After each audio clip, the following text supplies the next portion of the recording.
اور آپ نے شروع کر دیا، کیل پکڑا، ہتھوڑا پکڑا، ٹھوکنا شروع کر دیا، لیکن وہ دیوار کے اندر جا نہیں رہا، کیل نہیں جا رہا، تو آپ اس کیل کو کسی اور جگہ پر ہتھوڑے کے ساتھ جو ہے وہ ٹرائی کر سکتے ہیں، بالآخر آپ کامیاب ہو جاتے ہیں۔ تو مطلب یہ کہ راستہ بدلا جا سکتا ہے، طریقہ بدلا جا سکتا ہے، لیکن منزل نہیں بدلی جا سکتی،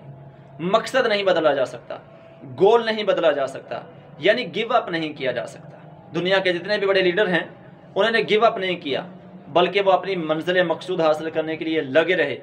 کوشش کرتے رہے، try again till you succeed. تو چینٹے کی زندگی جو ہے، اس کی جو چال ہے، اس سے ہمیں یہ سمجھ آتی ہے کہ ہمیں کوشش کرتے رہنا چاہیے منزل مقصود پانے تک، اور اپنے مقصد کو حاصل کرنے تک ہمیں کوشش کرتے رہنا چاہیے۔ علامہ اقبال کہتے ہیں، جھپٹنا پلٹنا، پلٹ کر جھپٹنا، لہو گرم رکھنے کا ہے ایک بہانہ، پرندوں کی دنیا کا درویش ہوں میں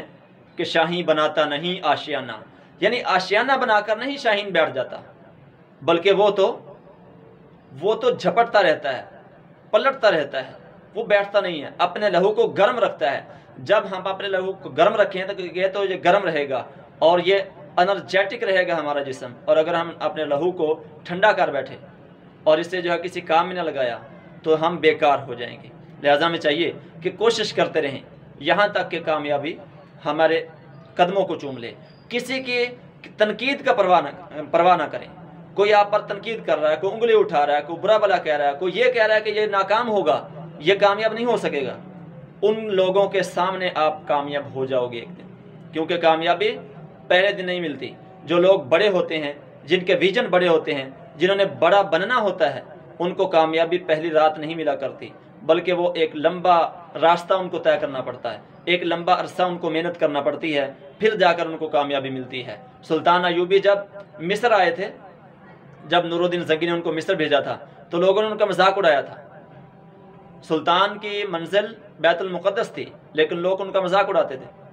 کہ یہ بیت المقدس کہاں پہنچ سکے گا۔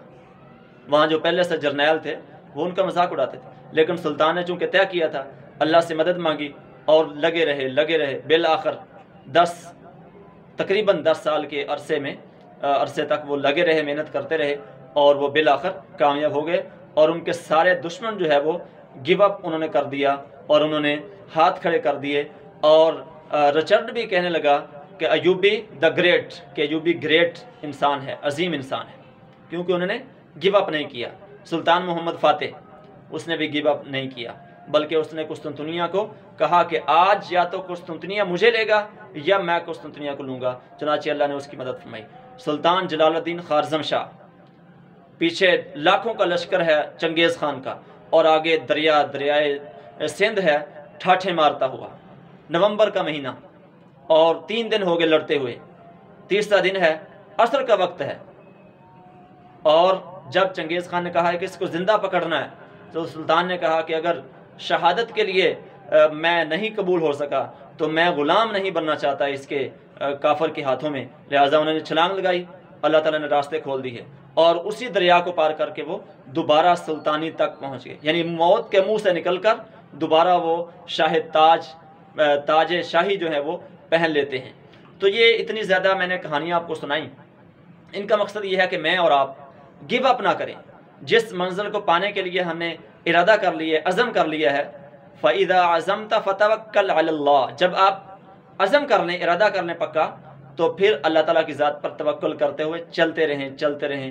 منزل آپ کی ہوگی۔ وہی لوگ جو آج آپ پر تنقید کر رہے ہیں، انگلیاں اٹھا رہے ہیں، یہ لوگ آپ کے لیے کل کو تالیاں بجا رہے ہوں گے، کل کو آپ کا استقبال کر رہے ہوں گے، کل کو آپ کے لیے یہ لوگ کھڑے ہوں گے اور آپ کے منتظر ہوں گے، آپ کا وقت لیں گے۔ ناظرین، بہت بہت شکریہ۔ اللہ تعالیٰ جل شانہ ہم میں سے ہر ایک کو نیک مقصد کے لیے جینے کی توفیق عطا فرمائے۔